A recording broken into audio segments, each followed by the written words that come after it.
I've said this already. Matthew Stafford, to me, is the biggest domino in all of this because he's going to be the first guy to be traded. And so let's just transition to Matthew Stafford. All right. Going to be 33 years old in 2 weeks. We've talked about this already. He's as good as it gets in terms of a veteran that can help you win right now if you're in the market for that. If you're the Indianapolis Colts, if you're the New England Patriots, if you're the New Orleans Saints, if you're the Washington football team, if you're one of these teams that feel like you're on the cusp and you just need a veteran to come in and get you over the hump, Stafford's your guy. And here's what it looks like if you're a team interested in Matthew Stafford. So right now, the Lions, if Matthew Stafford is on their roster, it's going to count $33 million against the cap. Okay, he's going to be a $33 million cap hit. However, if they were to trade him, they instantly get a cap savings of $14 million. So there's only a $19 million dead cap hit if they were to trade and move on from him, which they are going to do. That is a definite. This is the only guy on this list that is guaranteed to not be with his team next season is Matthew Stafford. Okay, that's already been established. So they're going to save $14 million this offseason. That's huge for the Detroit Lions. Okay, they were kind of up against it cap-wise. This is going to give them a little bit of breathing space.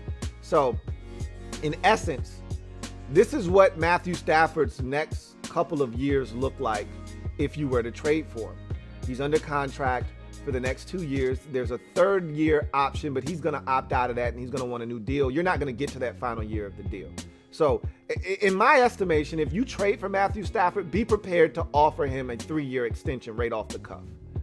He's going to want a new contract more likely than not. So it feels good.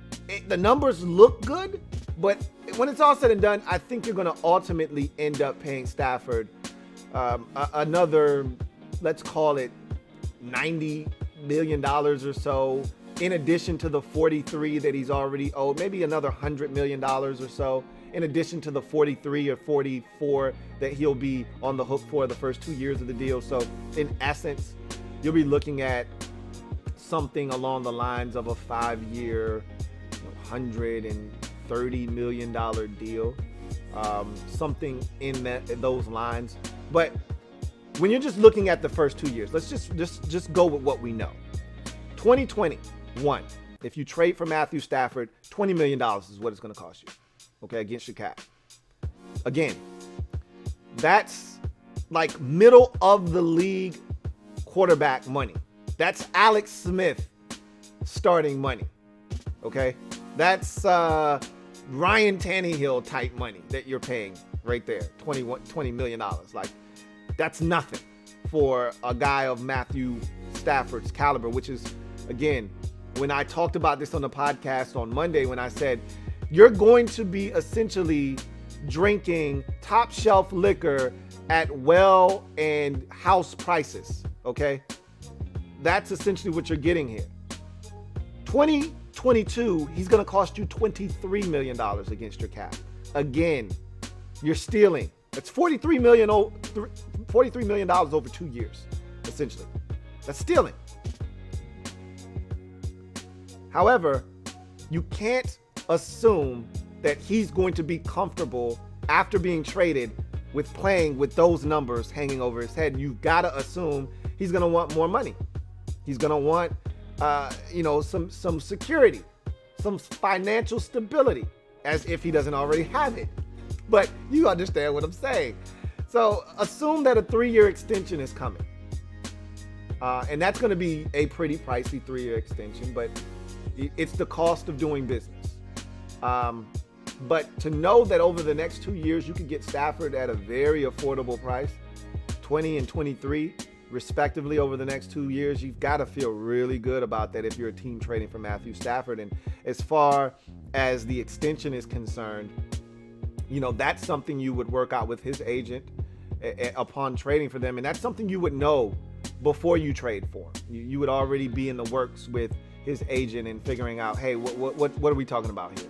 You know, can we just work with these next couple of years and see how things go? Maybe you don't want to stay here. You know, maybe these first 2 years are abysmal and you want out after those 2 years. How about we just let these 2 years play out? You never know where Stafford is in his mental process with all of this. But again, very, very affordable veteran quarterback that comes in. And as I've mentioned already, he's a top 7 quarterback. He's the 7th best quarterback, if you ask me, in the league.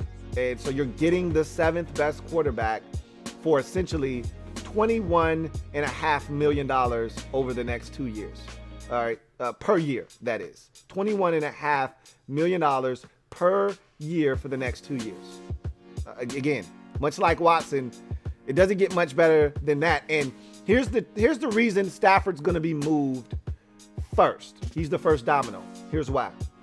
Matthew Stafford is owed a $10 million roster bonus the 5th day of the new league year. Detroit's like, there is no way in hell we're paying that. Sorry, we're not paying that. So whomever is going to acquire him, you're on the hook for that $10 million roster bonus. So we want you to get your affairs in order, know what you're getting yourself into, because we're not paying him this roster bonus. So in essence, they want this trade to already have been consummated so that when the league year, the first day of the new league year hits, that trade becomes official. He's now your problem, no longer ours. And so we don't have to worry about that $10 million roster bonus on the 5th day of the league year. So he's going to be traded. And most people in league circles believe that trade is going to take place before the Super Bowl. So you're talking about a window right now that extends over the next 10 days or so. Something's going to transpire with Matthew Stafford. I think it's going to be at some point next week, middle of the week, because the Senior Bowl is going on right now. Everyone's kind of preoccupied with that. But we know deals get done at the Senior Bowl and deals get done at the Combine. So they're at the Senior Bowl right now. We could hear something as early as Monday or Tuesday after teams have met with one another and some people have congregated, and you come away from this thing saying, all right, we got a deal. All right. So I think we're going to hear something Tuesday, Wednesday of next week, maybe Thursday at the latest on Matthew Stafford's whereabouts. I've already told you guys, it's an AFC team. To me, it's really a 2-horse race. It's New England. It's Indianapolis. I think it's Indianapolis. I just don't see any way he doesn't end up in Indianapolis. They're ready to go right now. I mean, they literally have a brand new car. It's shiny. It's blue, fresh coat of paint. They just need a professional driver in the seat at quarterback. And they had one in Phillip Rivers. He got him to the postseason. This is an upgrade. You get Matthew Stafford, that's an upgrade over Phillip Rivers. And so they're ready to go. With that defense, they're ready to go right now.